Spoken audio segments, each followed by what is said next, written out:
Olá, muito prazer. Meu nome é Patrícia Travassos, eu sou jornalista, fundadora da Prosapress. É com muito prazer que a gente está aqui direto do estúdio Febraban Tech 2025. Esse que é o maior evento de inovação e tecnologia do setor financeiro. E agora a gente começa esse episódio com uma charada. O que acontece quando dados, IA e a experiência do cliente se encontram? Eu não vou dar a resposta agora, porque eu ainda vou começar a conversar com os meus convidados e quem vai me ajudar a decifrar essa charada são eles.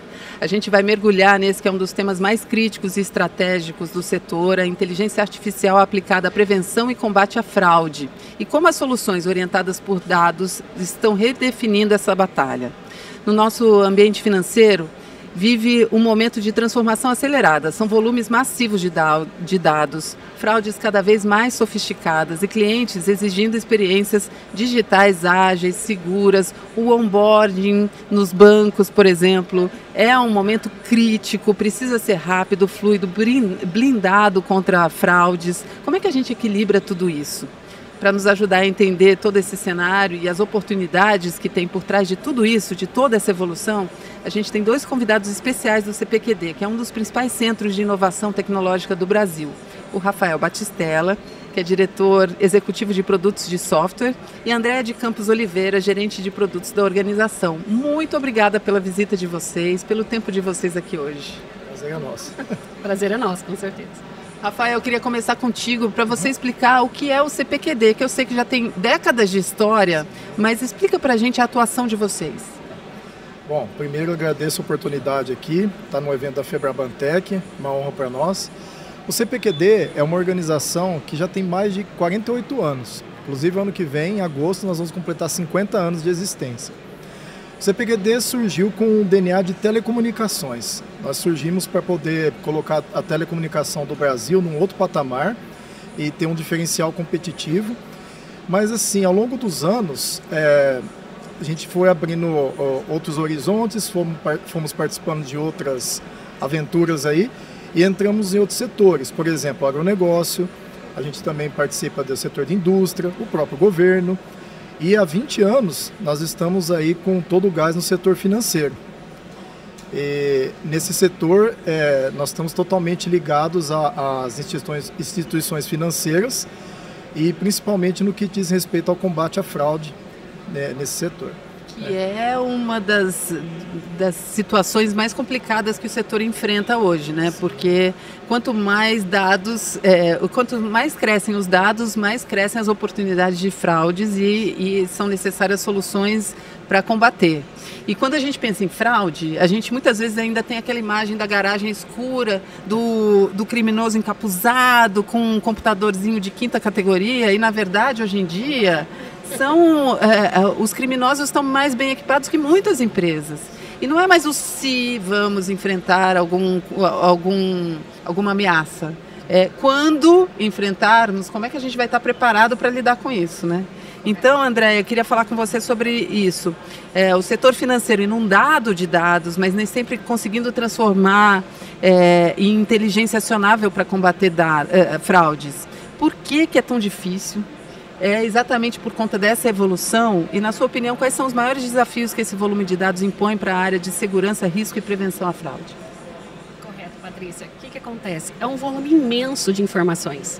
Então, assim, a gente tem uma fragilidade muito grande entre o ruído e o sinal, né? Porque o ruído são vários, desde você ter uma movimentação de um aplicativo, toda a movimentação de um toque, a sensibilidade dessa movimentação, um login num lugar diferente, uma geolocalização, uma transação que está sendo feita num momento diferente, tudo isso gera dados. É dispositivo, é informação digital, tudo isso gera informações. Então, assim, é muita informação e vai no contraponto, né? Do mesmo jeito que a gente tem muita informação, a gente tem que saber utilizá-la. Sim. E aí, o ruído, o que acontece? É muita informação para você pegar uma sensibilidade, né? um item que pode estar começando a ter um indício de fraude. E ali sim gerar um sinal. Então, assim, isso é muito sensível, muito linear e é muita informação. Então, a tecnologia e a IA vem para ajudar nesse ponto. Porque a volumetria é muito grande, o tempo, a gente trabalha com milissegundos, porque o fraudador, né, as pessoas mal intencionadas, elas estão muito mais capacitadas que nós e elas utilizam o IA tanto quanto a gente, e a IA vem justamente para ajudar nesse apoio. Então, assim, para poder identificar e simplificar a parte da identificação desse sinal, onde realmente gera um alerta para poder, através de soluções, incorporar e identificar ali uma fragilidade que seja de uma solução, de uma transação, de um comportamento inadequado, e ali realmente a gente consegue separar o sinal, um alerta de uma fraude. Eu vou pedir só para vocês falarem pertinho do microfone, tá porque tem muita gente aqui em volta e aí a gente já escuta aqui o zum zum zum das pessoas. Tá. E aí tem um trade-off, né, Patrícia? O que acontece? O volume de dados ele acaba sendo um grande dificultador, mas nós temos tecnologias para poder processar. O que é complicado mais ainda é não prejudicar aquele bom comprador, aquele que está tentando fazer tudo direitinho. Ele não pode ficar lá esperando, ele não pode ser questionado, ele não pode ter que responder uma mensagem, ter que confirmar um botão, se ele está fazendo tudo certo, né? Então, esse é o trade-off, né? Processar um volume de dados para identificar um comportamento suspeito, mas sem prejudicar a fluidez daquele que só está fazendo a sua operação no dia a dia. Hoje a gente ouviu os presidentes de banco na abertura aqui do Febrabantec falarem muito de hiperpersonalização. E quando vocês falam sobre isso, eu sei que não são serviços hiperpersonalizados, mas é a possibilidade de você enxergar cada cliente com seus próprios hábitos, não é isso? Sim. Isso. Ele é particularizado, exatamente. De forma sensível, você consegue configurar em tempo real para beneficiar realmente os bons compradores ou os bons clientes, né? E aí você acaba criando um pouco mais de fricção para aqueles que estão na zona de risco. Claro. E aí, a gente falou até agora de uma maneira geral em relação a esse combate a fraudes. Eu queria ser mais específico e ir para a prática. Conta para mim o que vocês estão oferecendo já de prático nesse assunto de produtos ou serviços. Nós temos a solução de antifraude, né, que é o Winio, do CPQD. Ele é uma plataforma que é composta de vários módulos, né, onde a gente faz toda a identificação. Ele é flexível, dinâmico, configurável, onde a gente recebe todo o insumo, qualquer movimento, desde um comportamento até um evento que seja, que a gente chama de não transacional, né, assim, não monetário, né, que é o financeiro, que é o login, o comportamento de estar mexendo num celular, um dispositivo, um browser. Ele acaba captando todas essas informações para ter uma visão holística, uma visão 360, onde ele utiliza a parte de perfil comportamental, então por isso que acaba ficando personalizado, né?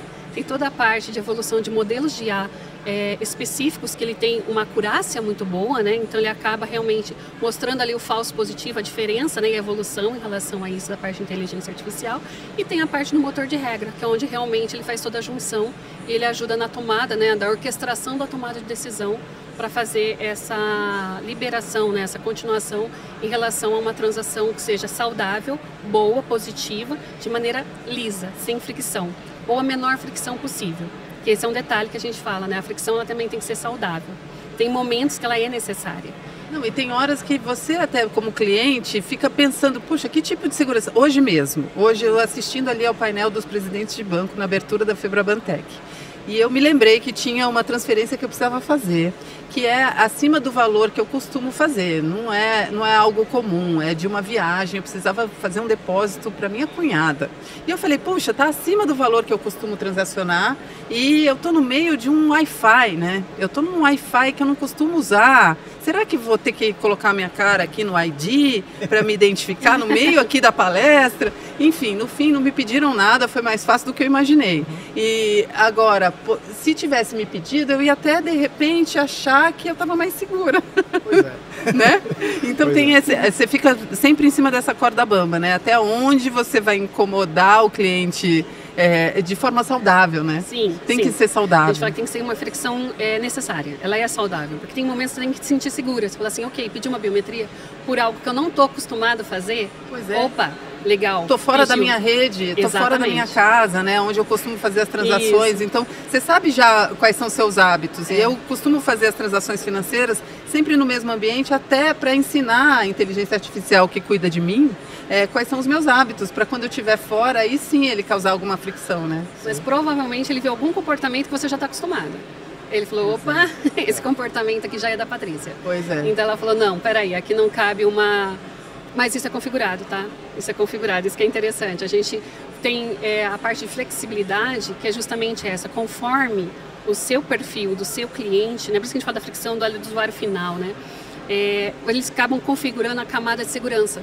Dependendo do comportamento, o nível de risco era baixo. Nesse ponto ele falou, não, peraí, vamos seguir fluido, né, essa transação para que realmente não tenha ali uma necessidade de uma fricção.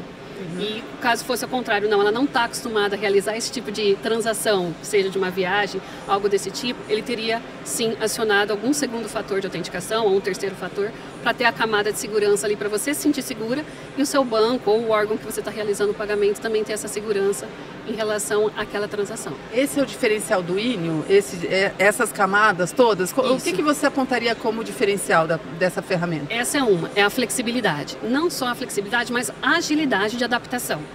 Que nem, por mesmo jeito que a gente tem essa flexibilidade, muda muito, né? A gente fala que os nossos fraudadores, eles são especialistas tanto quanto a gente.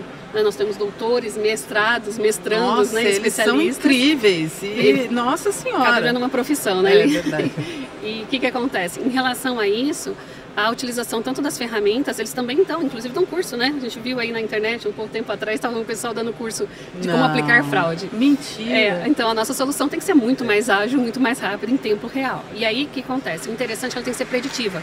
Ela tem que anteceder um comportamento ou um sinal de que alguém está fazendo. Opa, não é um comportamento da Patrícia. Aqui vamos aumentar o nível de segurança. E sendo um diferencial do INE, essa flexibilidade é muito rápida. Conforme vai mudando o tipo de fraude, a adaptação da solução é muito mais rápida. Ou através da própria configuração do fluxo daquela análise, ou do onboarding, ou que seja de uma transação que é diferenciada do Pix automático que acabou de chegar. É rápida a configuração, através da própria regra ou da nossa própria inteligência de perfis baseado no comportamento, independente se esse comportamento ele já veio alimentado de forma física, a Patrícia está no Transamérica, uma geolocalização próxima de onde ela costuma trabalhar ou não, né? E ali ela vai falar, opa, é uma zona de conforto, ali tem bastante gente, vamos analisar. Ele gera ali um score ou um comportamento, ele faz uma análise disso tudo e simplesmente ele libera de maneira sem fricção. Então, para o usuário final, mostra a confiança, né, da sua instituição e gera também um conforto por estar realizando ali o seu procedimento sem muitas barreiras. Porque ele pode, dependendo do tempo, cansar. Fala, não, não vou fazer para esse banco, vou usar uma outra instituição ou um outro cartão no momento que está passando numa maquininha de adquirência. Então, isso acaba sendo muito mais rápido. Agora, e acaba ganhando. André, essa flexibilidade toda, ela é importante porque, assim, fraude não é igual para todo mundo, né? Seria muito simples, né? A gente pega aí o maior número de transações possíveis, processa e fala, bom, o padrão de fraude é esse, posso vender para todos os bancos, está todo mundo protegido. Cada instituição financeira tende a tomar um certo risco, umas mais, outras menos.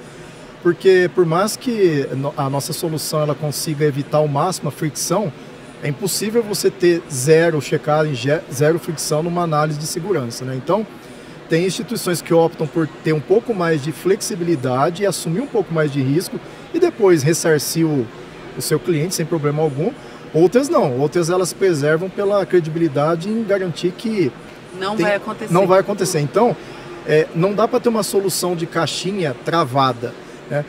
No Brasil é um pouco diferente de outros países, mas mesmo no Brasil, em estados ou de uma instituição concorrente para outra, o nível que é tomado de risco é bem diferente. Então é importante que a solução seja flexível. E aí você comentou, a André está comentando das vantagens da nossa solução. Tem uma outra que é bastante interessante também, que é o seguinte, é uma solução que você não depende de uma área técnica e nem do CPQD para que você adapte ao seu negócio. Hoje, uma coisa que não é muito simples em software, os negócios eles são dinâmicos, regras de negócio, promoções, etc. E tem muita solução que você precisa pedir uma nova evolução para o seu fornecedor.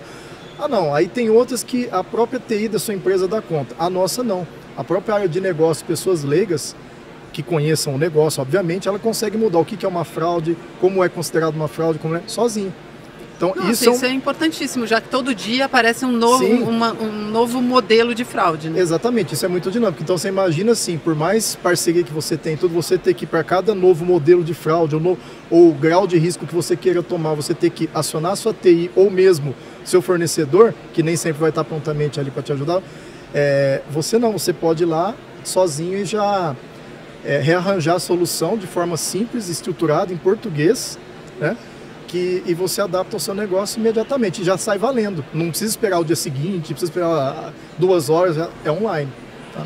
Isso pouquíssimas soluções fazem. Né? Em relação à identidade digital, vocês aí têm uma outra ferramenta relacionada a isso? Me explica, Nós temos a solução do INA, ela complementa com a identidade digital. Aí elas fazem a sinergia, né? Exatamente. O que acontece? O INA ele faz toda a parte do credenciamento, toda a validação das informações quando são imputadas, o INA faz essa validação, né, de que aquelas informações são reais, são verdadeiras. Você não está jogando para dentro um bandido, né, um fraudador legalizado com crachá. Porque você tem que tomar o cuidado. Claro. Porque naquele momento da porta de entrada, que realmente ele fala, opa, legalizei, tenho o meu crachá, agora estou tranquilo. E realmente a fricção dele, até perceberem que teve um mal intencionado no meio do fluxo, pode demorar. E ali simplesmente já pode ter algum prejuízo nesse ciclo. A identidade digital, a diferença é justamente essa. Ela já está validada. Ela já tem ali, não necessariamente, ela precisa ser um órgão externo. Ela pode ser o próprio. Por exemplo, uma empresa de fornecimento de energia elétrica. Ela mesma tem todos os dados validados, ela sabe quem é a Patrícia, onde ela mora, como ela paga, faz tudo direitinho, sabe todos os seus dados. Ela está com aquela identidade autorizada e autenticada. Quando você vai fazer uma compra, você já tem a leitura da identidade digital. Ou quando chega essa transação para a gente, ela já vem pré-autenticada. Então ela já tem um segundo fator. Então não precisa de uma segunda fricção. E isso acaba dando garantia para quando está entrando a transação para dentro. Então, a identidade digital, ela é muito flexível para isso, porque ela te traz garantias e ela te dá um conforto em relação a todo o resto que a gente já fez uma pré-validação através do INA. Ou seja, identidade digital não tem nada a ver com biometria, ele tem a ver com comportamento. É uma composição, tá? Identidade digital, você pode dizer assim, é a prova de que você é você mesmo. Como que é feito isso? Tem várias técnicas, tá? Uma delas é a biometria. Sim. Tá? Mas a identidade digital, ela mais do que isso. É mais do que isso. Ela usa a biometria, pode usar outras técnicas também. E o importante é que você elimina um passo num banco, por exemplo, na hora de abrir uma conta, ou então numa outra... Imagina o seguinte, vou tentar dar um outro exemplo aqui mais do dia a dia. Para fazer compra no e-commerce, né? Se a gente tivesse uma identidade digital emitida, a gente fala por um órgão credenciado, então, por exemplo, eu sou cliente do banco X, o banco, a gente sabe que ele pede um monte de comprovante, né? Então, a gente confia no banco, na empresa de energia elétrica, em outras de telecom, né? Então, o que acontece? Uma vez que essa empresa ela tem autorização para emitir uma credencial, é como se fosse a Secretaria de Segurança Pública de São Paulo emitindo o meu RG. Ela tem autorização para emitir o RG. Então, se o banco tiver autorização para emitir essa credencial, a comunidade acredita que o Rafael mesmo, porque foi emitido pelo banco X. Né? A partir desse momento, não só naquele banco, ou em outros lugares, eu tenho uma fricção zero, né? Basicamente eu coloco um QR Code lá e eu já provei que sou eu mesmo. E tem mais um benefício, para quem gosta, né? Nós utilizamos a tecnologia blockchain. E o que isso tem um plus a mais? Porque existe a identidade digital, e tem o modelo de identidade digital descentralizada. Qual que é a beleza disso aí? Muita gente fica preocupada em colocar o seu nome, RG, CPF, etc. Né? Tem LGPD, tem vazamento de dados. Imagina que todas essas informações estão no seu celular. Você passa o pedaço que você quiser, para quem você quiser, quando você quiser. Em nenhum lugar vai estar armazenado o seu CPF, o seu nome, o seu RG. Porque é descentralizado. Porque é descentralizado. Então, para quem gosta disso, a nossa identidade digital ela é descentralizada, ela trabalha com blockchain, tá? Então é uma segurança extrema para a instituição financeira, tem muita instituição financeira buscando esse tipo de solução, porque ela protege o banco de ter uma pessoa ali que não é aquela pessoa que deveria estar usando aquela identidade. Por outro lado, ela tem um apelo de que você é o dono do seu dado, não se preocupe, né? A não ser que você perca seu celular, alguma coisa assim, mas não tem como alguém pegar suas informações, porque elas não estão armazenadas em lugar nenhum que não seja com você. Não, gente, essa questão de privacidade de dados eu já entreguei para Deus, porque você assina você aceita, isso, aceita aquilo, você aceita tudo, né? Porque você quer agilidade na compra. Você aceita, isso é ficção. Só porque ninguém lê. Isso está claro, né? Só para garantias. Sim. Mas o que é interessante dessa questão da identidade digital é o varejo, enfim, onde eu vou ser nova cliente, já me conhecer, já ter um conhecimento prévio do meu comportamento de compra, que veio do banco. Por exemplo. Só que aí eu preciso me comportar bem, né? Pois é. Aí nesse momento é isso. Nada de graça, né? Nada. Você precisa se comportar 360, porque em cada lugar todo mundo já vai ter ele já tem sua ficha corrida. Sim. Basicamente é isso. Você já está monitorado. Então, sorria. Isso ajuda muito no que o pessoal costuma chamar de engenharia social, né? No roubo de credenciais, né? Porque assim, você não precisa mais guardar senha, né? Aquele monte de senha de tantos dígitos, né? Então, o ID ele veio para, de fato, resolver essa questão do cadastro e do onboarding, que a Andrea tem falado bastante aqui. Que é um momento crítico para os bancos, né? Porque a hora, hoje em dia, com tanta demanda, com tanta oferta de bancos diferentes digitais por aí, se deu fricção aqui, eu mudo e vou para outro, mais rápido. É muito incrível a rapidez com que você abre uma conta hoje. Não, com certeza. E nesse momento, essa sinergia é importantíssima. Com certeza, até porque hoje a gente está muito no automático, né? Aquela coisa do e-mail padrão. A gente acha que ali é uma identidade digital segura, nem sempre é. Então, assim, entrar assim, eu quero me cadastrar num site diferente, eu quero entrar num e-commerce, já uso o meu padrão lá, @x.com.br, né? Não é. Ali você tem a segurança, claro, pela plataforma, mas não suas credenciais estão inseguras, porque aqui ele tem um segundo fator, até que a gente comentou agora do celular, ele está dentro do seu celular, é pessoal. Não, mesmo que o celular seja roubado, esqueceu, sumiu, ele tem um cuidado, ele tem um segundo fator, ele não consegue ter acesso a essa carteira digital, essa identidade digital de maneira fácil. E uma vez que essa identidade ela passe pela solução, ela tem a segurança do INEO, que é onde a gente faz uma segunda validação, que é a do comportamento, porque ali você está sendo monitorado. Então você consegue ver quando você autenticou, onde você autenticou, se foi usado seu cartão, se foi feito um Pix, para quem foi seu Pix. Então a solução ela consegue ser mais ampla ainda, até de poder avaliar, que a gente falou aqui da engenharia social, de uma conta laranja, por exemplo, se abrirem uma conta no nome da Patrícia, que não é uma conta que foi ela que abriu. Mas seus dados estavam lá, foi público, está na web, né? Está nesse tipo de coisa. Está em todo lugar, então, na farmácia, no supermercado. Exatamente, até para a gente conseguir os descontos, né? Então, tudo. Isso está realmente muito acessível. Então, a identidade, junto com a plataforma, né, essa composição, ela acaba garantindo para você justamente uma jornada fluida e segura. Justamente porque se passar do outro ponto, ela acaba seguindo o resto. E aí, para a gente ainda tornar essa conversa mais difícil ainda, quando a gente coloca o fator inteligência artificial na história, porque vocês já falaram de ferramentas assim interessantíssimas em relação a esse combate à fraude, mas que trabalham com esses dados, com essa quantidade de dados, mas quando você tem ainda outra ferramenta, que é a inteligência artificial, para ajudar a olhar tudo isso, o que acontece? Hoje sem inteligência artificial, eu diria para você que é impossível fazer qualquer análise e combate à fraude. Porque simplesmente pelo volume e pela velocidade com que você tem os dados, né? Pela velocidade com que você precisa responder e, mais do que isso, pela velocidade e artimanha e tecnologia que os bandidos, né, os fraudulentos estão utilizando. Se nós não usarmos IA para combater, eles estão usando para fazer o crime. Então, assim, é aquela ferramenta, é aquela arma que pode ser usada para o bem e para o mal, né? Como toda tecnologia, Como toda tecnologia, não tem como, tá? Hoje, o volume de dados, ele é uma quantidade, assim, que com técnicas tradicionais de software, é impossível você fazer qualquer tipo de validação com precisão ou com o tempo de resposta que você teria que ter para ser agradável para quem está aguardando ali. Tem uma efetividade, em milissegundos, né? Ninguém pode nem perceber. Então, eu diria que é básico, tá? Não é nada avançado. Tem que usar a inteligência artificial. E agora vamos avançar no tempo. Eu queria falar para daqui a 5 a 10 anos, porque o que a gente viu de velocidade aqui nos últimos 10 anos, em relação ao combate à fraude, em relação ao desenvolvimento de fraudes, gente, é muito impressionante. E as ferramentas e soluções contra isso, claro, também evoluindo muito junto com essas outras tecnologias, com inteligência artificial, com esse pensamento centrado em dados. Então é muito interessante o que aconteceu nesses últimos 10 anos. O que mais pode acontecer, na opinião de vocês?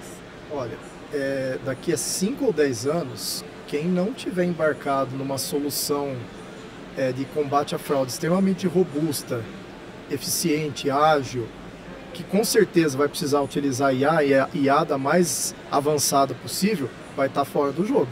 Mas está fora do jogo por quê? Porque enquanto isso, o fraudador, você pode ter certeza que ele está usando IA. A última que existe, a última tecnologia possível. Agora, também, mesmo com IA, você pode optar por alguma solução que diga te garantir mais credibilidade, né? Aí o que vai acontecer? Pode ser até que você fique ali tranquilo, que quase nenhuma fraude aconteça na tua instituição. Por outro lado, você vai perder um monte de clientes. Sabe por quê? É tão difícil, é tão chato fazer o credenciamento, dá tanto trabalho, precisa de tanta prova, que aí vão procurar outra instituição. Daqui a 5 a 10 anos também, por outro lado, se você não tiver uma solução robusta, isso já acontece hoje, mas acho que cada vez mais, se tiver uma solução robusta, que também você prefira tomar todo o risco, deixar a pessoa entrar para dentro da sua instituição, não vai perder credibilidade. Então, assim, eu diria que o básico para uma instituição financeira estar preparada daqui 5 a 10 anos é ter uma solução altamente robusta que acompanhe o que há de melhor em tecnologia de mercado, né? E de preferência com uma parceria com uma organização, por exemplo o CPQD, que está sempre antenado no que há de mais novo tecnicamente falando, né? No caso, por exemplo, no caso do ID, nós já estamos olhando para frente em criptografia quântica, né? Quântico tem sido falado, né? Alguns computadores quânticos têm sido mostrados para o mundo aí, mas assim, com toda a tecnologia, como você disse, surge o bem e surge o mal, né? Hoje uma tecnologia quântica, se ela fosse disponível hoje, ela quebraria qualquer tipo de senha, qualquer tipo de criptografia da tecnologia atual. Então o que nós já estamos fazendo? Nós temos o ID, que é para garantir que a Patrícia, já começamos a estudar, tá bom, o ID com quântico, como vai ser isso aí? Bem antes, esperamos, né, de um fraudador já estar pensando nisso, né? Então é importante ter uma solução dessa, mas está muito próximo de uma organização que de fato olhe bastante para o futuro, o CPQD dessa organização. Tá bom? E aí, só tentando elucubrar aqui para o futuro também, junto com vocês, que você vai falando, eu vou criando cenários aqui, imaginando essa identidade digital. Hoje a gente tem vários logins para entrar em sites diferentes, então eu sou P. Travassos num, sou Patrícia Travassos no outro, cada hora. Vai haver um momento que isso vai estar unificado por um órgão, que seja o meu RG digital? Essa é a tendência? Com uma tecnologia embarcada de CPQD, por exemplo, por trás? De preferência. De preferência, eu sei, já estou entendendo. Para todo mundo ficar bem tranquilo, né? Porque o que acontece? A gente tem bastante parceria também com o governo, além dos nossos clientes empresariais. Existe um movimento muito grande no governo para criar uma identidade digital, inclusive com blockchain, inclusive com a nossa parceria, tá? A gente não sabe precisar hoje o tempo que isso vai demorar, mas a tua leitura está correta, né? Depende muito de interesses, depende um pouco de política, mas seria possível, tranquilamente possível, ter um RG que tem ali e poderia ter qualquer tipo de informação já aglutinado ali. O que é complicado aí, Patrícia, é que se não for através de uma legislação, qual o interesse que o marketplace vai ter de pôr um login por esse ID que o governo está disponibilizando, por exemplo, entendeu? Então tem questões comerciais aí que não estão bem resolvidas ainda, né? Ele perde acesso a dados importantes. Pois é, porque veja, eu ter todos os dados comigo não é tão bom, talvez, para um marketplace. Exato. Né? Eu disponibilizar só o pedaço que eu quero, talvez não seja tão interessante. Por outro lado, eu já tenho meu login, eu logo via Google, né? Por que eu vou precisar esse login do governo? Então, tecnicamente, já seria possível hoje. Agora, tem questões políticas, tem questões econômicas, financeiras, tem que ver se a conta fecha, né? Sim. Então, tem questões de privacidade também, né? Porque, por exemplo, países como a Estônia, que tem essa identidade digital muito forte, que tudo que você faz, até casar é possível ser digitalmente lá, eles têm toda a sua ficha corrida de tudo, até de doenças que você tem, exames que você fez, então desde informações de saúde, informações de compra, informações de tudo, né? Então financeiras, de saúde, você está ali completamente exposto a políticas públicas, com o interesse de criar novas políticas públicas que atendam essa população, mas que realmente qual é a medida da privacidade das pessoas e de tudo, enfim, gente, dá para conversar aqui até amanhã de manhã.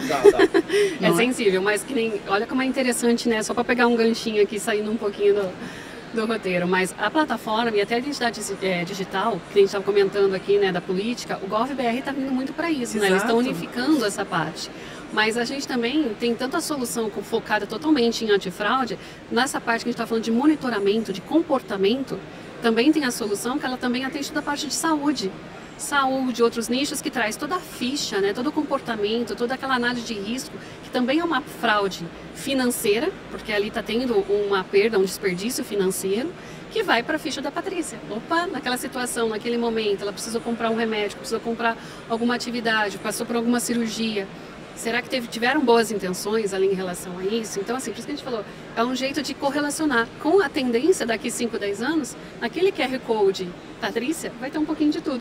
Desde o seu prontuário médico até a sua ficha financeira, quais são os bancos que você utiliza, que nem a gente acabou comentando. Quem tem um único banco hoje em dia? Ninguém tem uma conta em um banco. Então, para trocar, né, até pegando o gancho que o Rafa falou, para trocar de banco em algum momento de fricção é muito rápido. Poxa, esse não passou, vou usar esse. Esse começou a dar certo? Está indo legal, está fluido, eu tenho mais segurança, a mídia está dando mais destaque com segurança naquela instituição, é ela que vai virar a minha prioritária, vira a minha principal.